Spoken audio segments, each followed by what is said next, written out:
चौथा एक रोग है fad, FAD, Facebook addiction disorder. United Nations ने, ध्यान से सुनना, कान खुले रखकर सुना, यूनाइटेड नेशंस ने फैड को मतलब फेसबुक एडिक्शन डिसऑर्डर को मेंटल डिसऑर्डर कहा है। और आज हजारों टीनेजर्स इससे पीड़ित हैं। गत महीने दिल्ली में राम मनोहर लोहिया हॉस्पिटल में 2 टीनेजर्स, दोनों सगे भाई थे, एक की उम्र 15, एक की उम्र शायद 18-19, दोनों को ले गए थे क्योंकि ये फैड से वे पीड़ित थे, फेसबुक एडिक्शन डिसऑर्डर। फेसबुक अगर उनके सामने स्क्रीन पे खुला ना हो तो खाना हजम नहीं होता था, मूड नहीं आता था,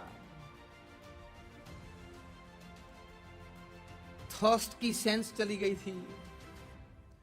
तो एम्बुलेंस से लेके आए और हॉस्पिटल में ले जाते थे। उस वक्त भी दोनों के हाथ में लैपटॉप और स्क्रीन तो चालू था, तब तो वे हॉस्पिटल तक पहुंचे। एक और रोग है, उसको बोलते हैं FOMO, fear of missing out. FOMO वो क्या होता है? आपके मित्र 2-4 कोई जगह पे मिले तो कुछ आइसक्रीम खा लिया, कुछ कोल्ड ड्रिंक पी लिया, उसके फोटो उन्होंने FB पे रखे, वो आपने देखे और आप बोलते हो अरे यार ये लोग ने तो बहुत आनंद कर लिया, मुझे याद नहीं किया, मुझे बुलाया भी नहीं, इन लोगों ने बहुत आनंद किया होगा, ओ आई मिस्ड आउट। इसको बोलते हैं, ये डिजीज को बोलते हैं fear of missing out, FOMO. इससे पीड़ित होते हैं आज के यंगस्टर्स। और रात को 2, 2:30, 3 बजे तक नींद नहीं आती। क्यों? मुझे याद नहीं किया होगा, क्यों मुझे नहीं बुलाया।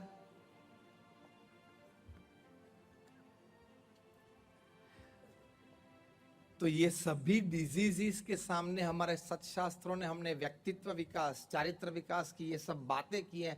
इतने अच्छे शब्द हैं, इतनी अच्छी क्रियाएं हैं, इतना अच्छा ज्ञान है। तो फोमो के सामने सुग्न लोगों ने जोमो चलाया, जॉय ऑफ मिसिंग आउट। आपने मुझे नहीं बुलाया ना, कोई बात नहीं। आपने मुझे याद नहीं किया ना ग्रुप में, पार्टी में, कोई बात नहीं। घर पे मैंने भी बहुत अच्छे पिज़्ज़ा तैयार करके पिताजी के साथ, माताजी के साथ, भाई के साथ बैठ के खाया, मुझे भी बहुत आनंद आया। देखो मैं फोटो अपलोड करता हूँ। किसी के हाथ में आप चाबी क्यों देते हो आपके मूड स्विंग करने की? ये मिलेनियल्स जो है ना, जितने 2000 के आजू बाजू पैदा हुए हैं, इसको मिलेनियल्स बोलते हैं। they were born in and around the year 2000। तो इनकी ये मानसिक वीकनेस है। मैं विकृति शब्द तो नहीं यूज करूंगा क्योंकि आप ज्यादा शॉक हो जाएंगे, लेकिन वीकनेस है।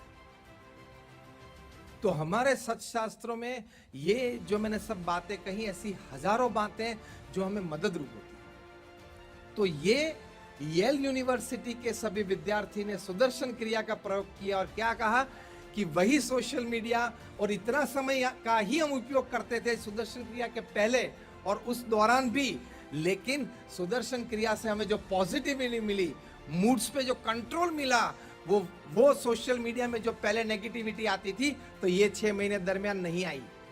कितना बड़ा लाभ है लाइफस्टाइल के लिए, हाँ या ना? इसलिए हमारी भारतीय संस्कृति के आधार स्तंभ इस प्रकार के सत्शास्त्र हैं। उसी तरह मंदिर हमारे भारतीय संस्कृति के, भारतीय परंपरा के, हमारे समाज के ये आधार स्तंभ है। कभी कोई नास्तिक होता है तो बोलता है कि मंदिर की जरूरत नहीं है। कभी कोई पूछता है कि मंदिर से समाज को क्या लाभ होता है। इतना बड़ा स्ट्रक्चर मंदिर का, पत्थर का, इतना अच्छा कार्विंग से खड़ा कर दिया। ठीक है, बूढ़े होंगे, श्रद्धा वाले होंगे, वो आएंगे, बाकी इससे समाज को लाभ क्या होगा? ये बातें मन में कभी रहती है। और सभी लाभ तो बाद में मैं आपको कहूंगा। पहला एक प्रथम लाभ जो आप सभी को स्पर्श हो जाएगा, किसी नास्तिक को भी बोलेंगे तो उसको भी स्पर्श हो जाएगा और वो भी अपनी छाती पे हाथ रख के बोलेगा कि मंदिर की जरूरत है। वो पहला लाभ आपको मैं सिखाता हूं। मंदिर की भारत के अर्थतंत्र में, इंडियन इकोनॉमी में कितना प्रदान है वो आपको शायद पता नहीं होगा। भारत में 35 लाख मंदिर है। कोई मंदिर में सिर्फ एक पुजारी होता है, छोटा सा मंदिर होता है। कोई में 2-3 लोग होते हैं, सेवा में होते हैं, तनख्वाह वाले होते हैं। कोई बड़े मंदिर होते हैं, जैसे हमारा स्वामीनारायण अक्षरधाम है दिल्ली में, वहां 800-1000 का स्टाफ होता है। जगन्नाथपुरी या रामेश्वर ऐसे बड़े बड़े तीर्थ स्थान होते हैं तो वहां ज्यादा भी लोग होते हैं जिनको तनख्वाहें मिलती है। तो ये 1-2 व्यक्ति या 1-2 रोजगारी से लेके 800, 1000, 1500, 2000 की रोजगारी देने वाले मंदिर की बात आप करें। आप एवरेज 10 व्यक्ति की ले लो। I am talking of minimum average. 10 people paid by a mandir. 35 lakh मंदिर है भारत में, मतलब 3.5 करोड़ लोगों को हर महीने तनख्वाह मंदिर देता है। बिगेस्ट इंडस्ट्री भारत में 3.5 करोड़ को डायरेक्ट एम्प्लॉयमेंट मंदिर देता है। दूसरी कोई इंडस्ट्री मुझे बताएं आप 3.5 करोड़ वाली। अब तो सिर्फ मैं डायरेक्ट एम्प्लॉयमेंट की बात करता हूं। अब अभी यहां हमारे मंदिर में 100-150 कारीगर काम करते हैं, उनको कई महीनों से तनख्वाह मिलती है और 1-1.5 साल तक तनख्वाह मिलेगी। तो इकोनॉमी में, अर्थतंत्र में ये बड़ा एक योगदान मंदिर का है। ये तो मैंने डायरेक्ट एम्प्लॉयमेंट की बात की। अब आप मंदिर में जाएंगे कोई, तो वहां मंदिर के बाहर कोई बैठे होते, कोई फूल लेके बैठे हैं, कोई फुलहार लेके बैठे हैं, कोई और पूजा सामग्री लेके बैठे होते हुए, इजंट इट?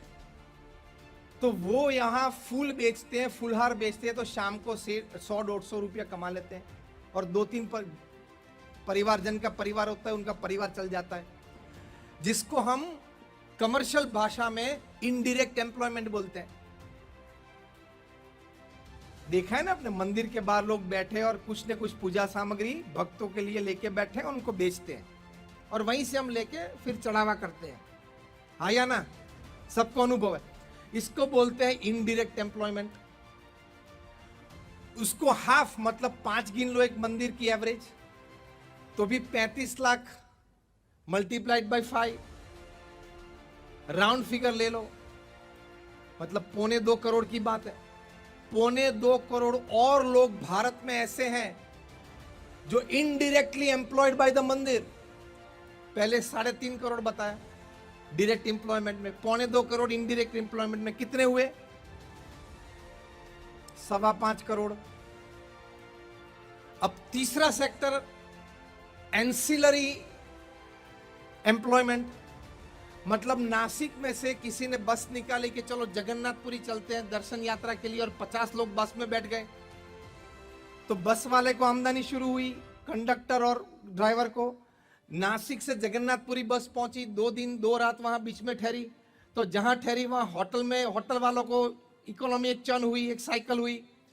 ये लोग ने वहां बीच में जहां रुके वहां से कुछ खरीदी की, तो लोकली लोग जो बनाते हैं हैंडीक्राफ्ट, जो भी कुछ है, उन लोगों को कुछ बिजनेस मिला।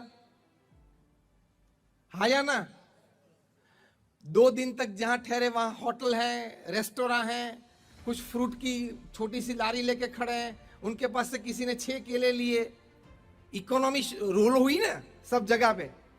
इसको एंसिलरी एम्प्लॉयमेंट गिनते हैं, वो भी करोड़ों की है।